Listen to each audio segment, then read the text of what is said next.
এখন থেকে আপনার প্রিয় সিরিয়ালগুলো ফ্রিতে দেখুন এক্সক্লুসিভলি শুধুমাত্র সান নেক্সটে। এখনই অ্যাপ ডাউনলোড করুন। তোজো স্কুল থেকে বেরিয়ে গেল,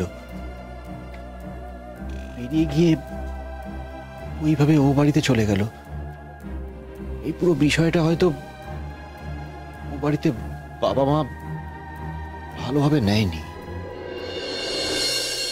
না অনুব্রতবাবু, আপনি ভুল ভাবছেন।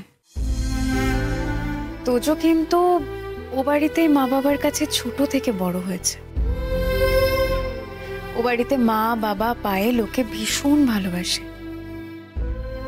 তোজো যদি কখনো পার্মানেন্টলি ও বাড়িতে থেকেও যায়, ও বাড়ির কেউ কিন্তু অসন্তুষ্ট হবে না। মানে ধরে নিন, আমি একটা কথার কথা বলছি, তোজোকে যদি পার্মানেন্টলি আমরা ওই বাড়িতে রেখে আসি, তাহলে কিন্তু মা বাবা খুব খুশি হবে, খুব। আপনি শুনলেন না তোজো কি বললো? ওকে নাকি মা খাইয়েও দিয়েছে। সবই বুঝতে পারছি, কিন্তু আজ পায়েলের এই ব্যবহারটা আপনার আজব লাগেনি? পায়েলের এই ব্যবহারটা তো আমাকেও একটু ভাবাচ্ছে। সত্যি তো, একটা সত্যি কথা বলতে ও এরকম কেন করলো এটাই তো বুঝতে পারছি না। কিছুটা হলেও আমি বুঝতে পারছি। যতই হোক, দেখুন তোজো তো ওনাদের নাতি, পায়েলের ভাইপো। তো আজকে যা ঘটেছে সেটা তো ঠিক নয়। আর আজকের ঘটনার পর তো আমাদের খারাপ লাগাটাই স্বাভাবিক, তাই না?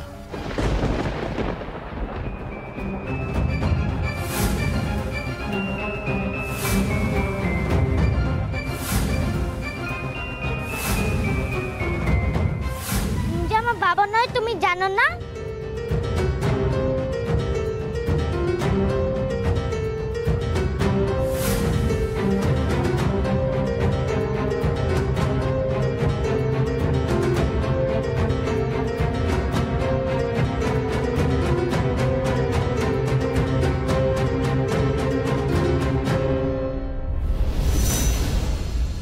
আমি মা বাবার সঙ্গে এটা নিয়ে কথা বলবো, আশা করি ওনারা বুঝবেন আমি কি বলতে চাই।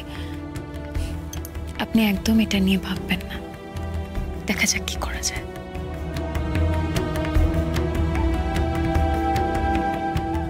সত্যি আপনার উপর একের পর এক বোঝা বাড়িয়ে যাচ্ছি আমি। বিয়ের পর তো আপনাকে তেমন কিছু দিতে পারলাম না, শুধু টেনশন দিয়ে গেলাম আর আপনার দায়িত্বের বোঝা বাড়িয়ে গেলাম। আচ্ছা, আপনি বোঝা কেন বলছেন বলুন তো? বোঝাই তো, আপনাকে একসাথে কত কিছু ভাবতে হয়, কত দিকে দেখতে হয়, বোঝাই তো। এই ভাবার অধিকারটুকুই বা কজন পায়? সেদিক থেকে ভাবতে গেলে আমার মতো সুখী আর কজন আছে বলুন তো? অনেকেই তো দায়িত্ব পালন করতে চায়, কিন্তু দায়িত্ব পালন করার সুযোগ পায় কজন? আমি কিন্তু লাকি।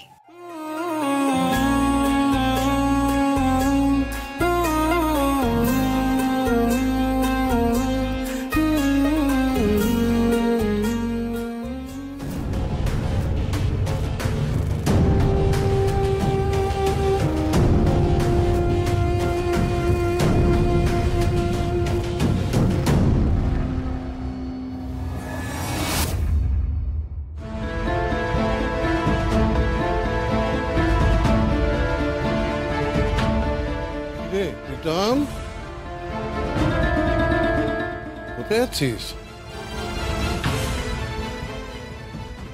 আচ্ছা শুনুন, কালকে সকালে তোজো আর মিহি যখন স্কুলে যাবে, আমাদেরও কিন্তু ওদের সঙ্গে যেতে হবে।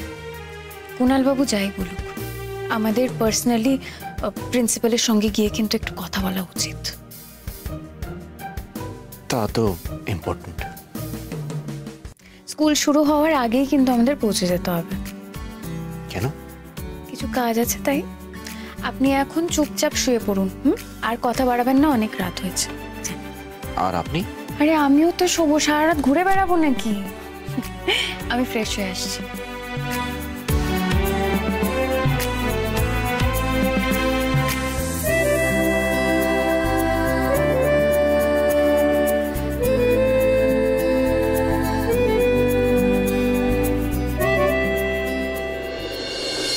কিরে চুপ করে রইলি কেন? তোকে একটা কথা যে জিজ্ঞেস করলাম, কোথায় যাচ্ছিস তাও এত রাতে?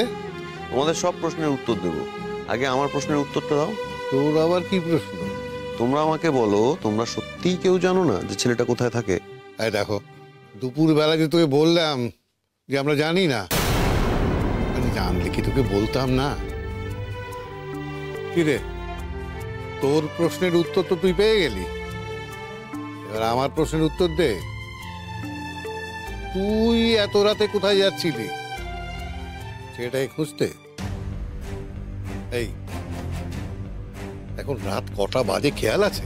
হ্যাঁ, তোর কি মনে হয় ওই ছেলেটা এত রাতে তোর সঙ্গে দেখা করবে বলে রাস্তা রাস্তায় ঘুরে বেড়াচ্ছে? যা যা, ঘরে যা, গিয়ে ঘুমিয়ে পড়।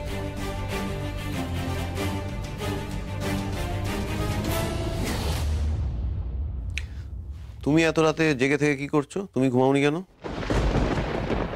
কি করে ঘুমাবো? মনে শান্তি থাকলে তবে না ঘুমাবো? তুই তো আমার মনের শান্তি কেড়ে নিয়েছিস, রাতের ঘুম কেড়ে নিয়েছিস। আমি? হ্যাঁ, তুই। এই জন্মে বোধহয় আমি আর কোনোদিনও শান্তিতে ঘুমোতে পারবো না। বুঝেছি। আমি বাবা কোথাও যাব না, তোমাদেরকে কোনো টেনশন দেব না, আমি গিয়ে ঘুমিয়ে পড়ছি ঘরে, তুমিও গিয়ে ঘুমিয়ে পড়ো।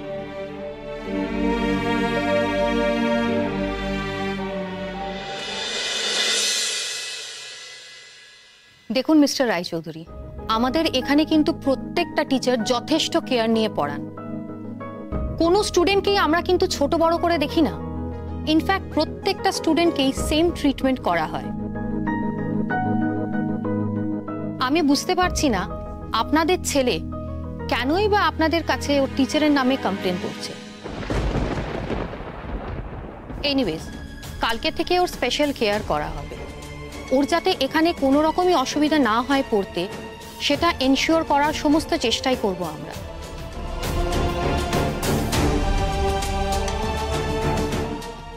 কিন্তু আপনাদেরও এই ব্যাপারটায় যথেষ্ট দায়িত্ব আছে। I am sorry to say, স্কুলে কাউকে কিছু না জানিয়ে এভাবে চলে যাওয়াটা যে কত বড় অন্যায়, সেটা হয় ও শেখেনি বা আপনারা ওকে শেখাতে পারেননি। ম্যাডাম, তোজো কিন্তু খুব সিনসিয়ার স্টুডেন্ট। মানে আমি তো নিজে ওকে পড়াই, আমি জানি এটা। তোজো লেখাপড়ায় ভীষণ ভালো, সত্যি ভালো। স্কুল থেকে বেরিয়ে যাওয়া তো অনেক দূরের কথা, আগে যে স্কুলে পড়তো তোজো, সেই স্কুল থেকে কিন্তু কোনো দিন ওর নামে কোনো কমপ্লেন আসেনি। কিন্তু এই স্কুলে তো প্রথম দিনই এত বড় একটা ঘটনা ঘটালো। তোজোর শুধু পড়াশোনা শেখার দরকার নয়, he also needs to learn discipline. আপনারা জানেন আপনাদের ছেলে স্কুল থেকে বেরিয়ে যাওয়ার পরে আমরা প্রত্যেকে কতটা টেনশনে ছিলাম। হ্যাঁ ম্যাডাম, আমি মানছি তোজো ভুল করেছে। এটা ভুল নয় মিস্টার রায়চৌধুরী, এটা অন্যায়। হ্যাঁ ম্যাডাম, আমরা ওকে অবশ্যই বোঝাবো। আশা করছি ও এরকম ভুল আর কোনোদিনও করবে না। বেশ, আপনারা তাহলে যদি আমাকে এই অ্যাসিওরেন্সটা দিচ্ছেন, আমিও তাহলে আপনাকে এই অ্যাসিওরেন্সটা দিতে পারি যে আমাদের স্কুলে আপনাদের ছেলেমেয়েরা কমপ্লিটলি সেফ অ্যান্ড সিকিউর থাকবে। ওদের পড়াশোনা নিয়ে কোনো গাফিলতি হবে না। Thank you so much madam. তাহলে আজকে আমরা আসি? আসুন, তুমি ক্লাসে যাও।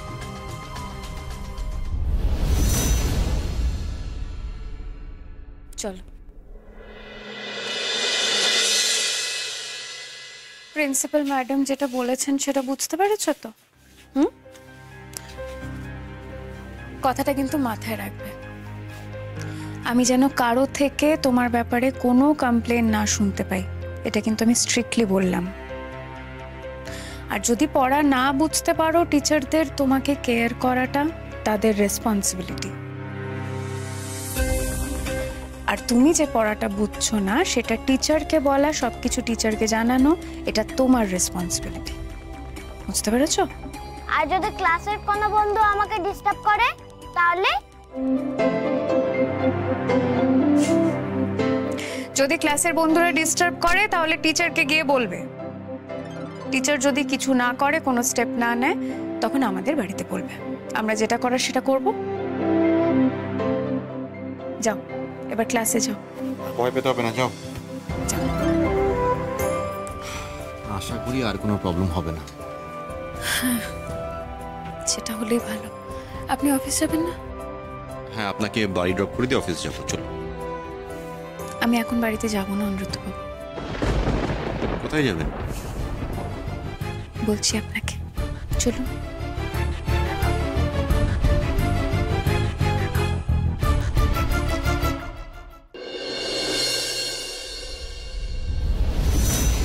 মা, ও মা, তুমি তুমি এখন ব্যাগ নিয়ে কি করছো? আস্তে কথা বল, প্রীতম শুনতে পারলে কেলেঙ্কারি হয়ে যাবে। এই ব্যাগটা নিয়ে স্টোর রুমে রেখায়। কেন, কি আছে এতে? আরে বাবা, তোজো দাদু ভাইয়ের কয়েকটা জামা প্যান্ট এ বাড়িতে থেকে গেছে। তো দাদা যদি দেখতে পায় তাহলে সর্বনাশ হয়ে যাবে না, তাই এগুলো লুকিয়ে রাখতে হবে।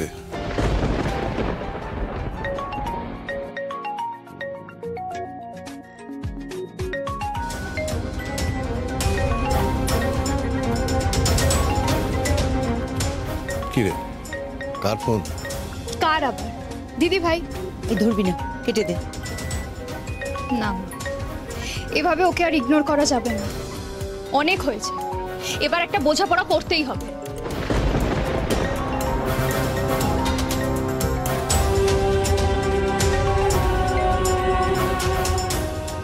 হ্যালো, কি চাস তুই, একটু ক্লিয়ারলি বলবি? বাবা, সকাল সকাল এত মেজাজ গরম কেন? তুই দাদা ভাইয়ের সঙ্গে তোজোর কেন দেখা করিয়েছিস? মানে তোর ইন্টেনশনটা কি, একটু ঝেড়ে কাস না। পায়েল, ইন্টেনশন আমার ভীষণ ক্লিয়ার। দেখ, তোজো হচ্ছে দাদার ছেলে। সেই ছেলেকে তোরা নিজেদের স্বার্থে বাবার কাছ থেকে আলাদা করে দিবি কি না জাগৃতির ভালো করবি, সেটা আমি বোন হয়ে কি করে মেনে নিই বল? আমার তো বোন হিসেবে একটা কর্তব্য আছে, তাই? কর্তব্য? একদম চুপ করে থাক। তোর মুখে না এই কথাটা একদম মানায় না। আসলে কি বলতো, তোর মাথাটা না হিংসায় পচে গেছে। তুই কারোর সুখ সহ্য করতে পারিস না, কারণ না।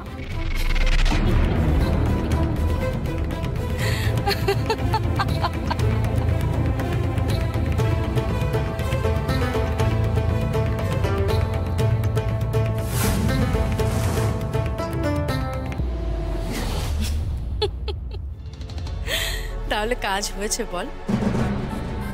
ছেলেকে দেখতে পেয়ে নিশ্চয়ই দাদার মাথাটা একেবারে গেছে। আচ্ছা, তোজো কি করছে রে? বাবাকে ওই অবস্থা দেখে ওর কষ্ট হচ্ছে নাকি, কান্নাকাটি করছে নাকি আবার? সেটা তো তোর জানার দরকার নেই। কেউ চোখের জল ফেললে তুই তো আর মোছাতে আসবি না, তুই তো উল্টা হাসবি, মজা দেখবি। দেখবো তো। আরে বাবা, সবে তো শুরু, এখনো কত মজা দেখা বাকি আছে বলতো।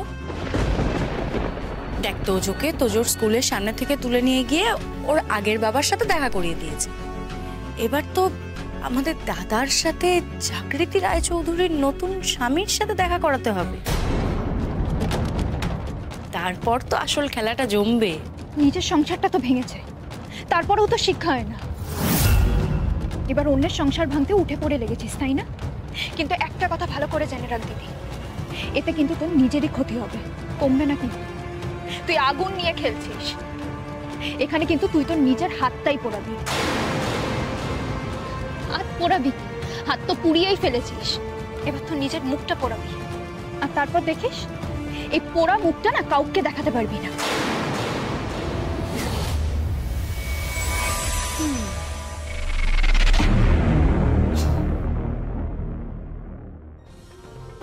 শোন, আর কখনো ওর ফোন ধরবি না। হ্যাঁ, ওর সঙ্গে কথা বলতে বা ওর কথা শুনতে আমার ঘৃণা করে। আর প্রতিমা, তোমাকে একটা কথা আমি স্পষ্ট বলে দিচ্ছি, ওই মেয়ে যেন আর কোনো দিন এই বাড়ির চৌকাঠে পা না রাখে। আমি ওর মুখ দেখতে চাই না। মা, আমাকে ব্যাগটা দাও।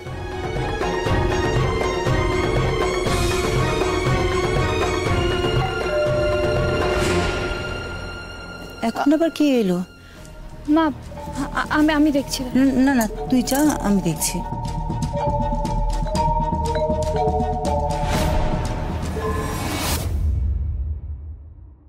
তুমি?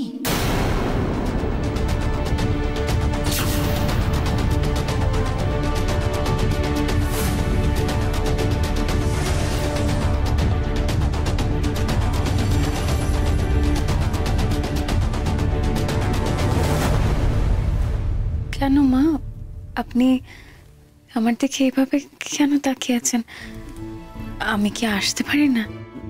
না না, আমি সেটা কখন বললাম? না মানে আপনি ওরম ভাবে আমাকে দেখছেন তাই। তুমি একটু বেশি বেশি ভাবছো। এসো। এই পায়েল, ব্যাগটা নিয়ে ভিতরে যা।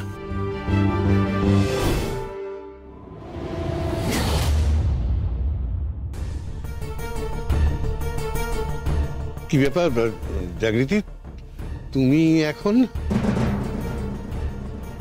কেন বলুন তো বাবা? না মানে তুমি তো সাধারণত এই সময় আসো না, ওই বিকেল বা সন্ধ্যেবেলা আসো, তাই জিজ্ঞেস করলাম। বাবা আসলে এই সময়টা ফাঁকা ছিলাম তো, তাই ভাবলাম একবার চলে যাই। ও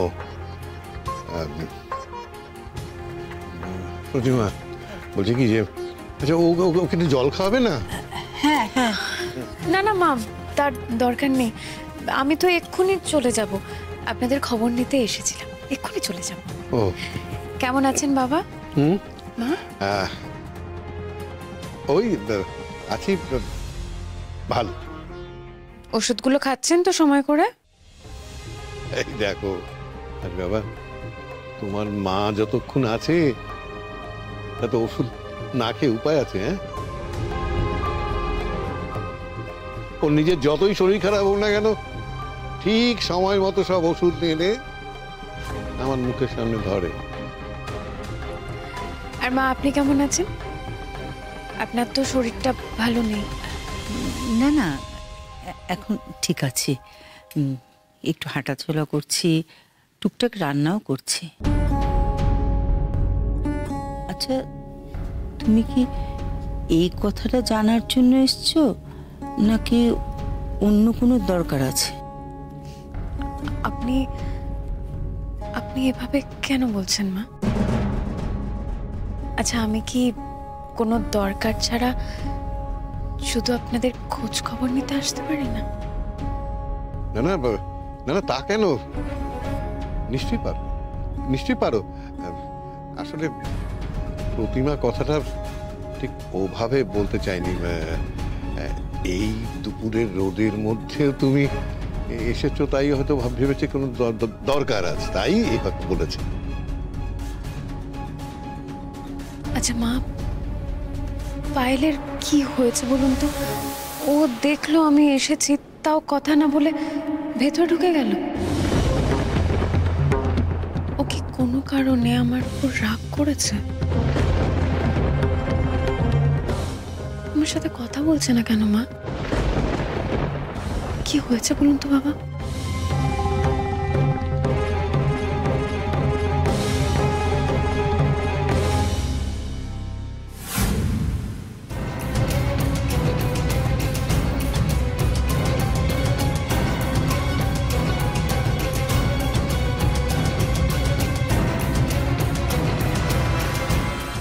থ্যাংক গড এখনো ঘুম ভাঙেনি। জেগে গেলেই তো বৌদিকে দেখে ফেলবে, তাহলে সর্বনাশ। প্লিজ দাদা ভাই আর একটু ঘুমো, আর ঝামেলা বাড়াস না প্লিজ।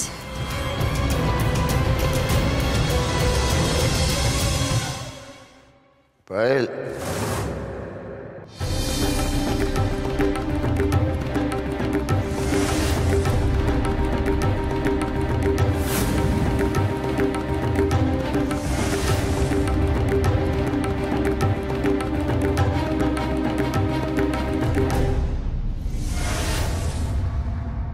প্রতিমা যাও, পায়েলকে ডেকে নিয়ে এসো। হ্যাঁ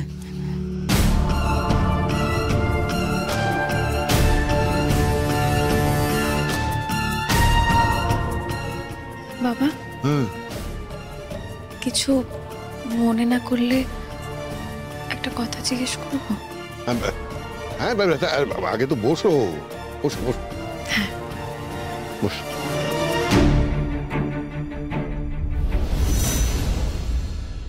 হ্যাঁ বল।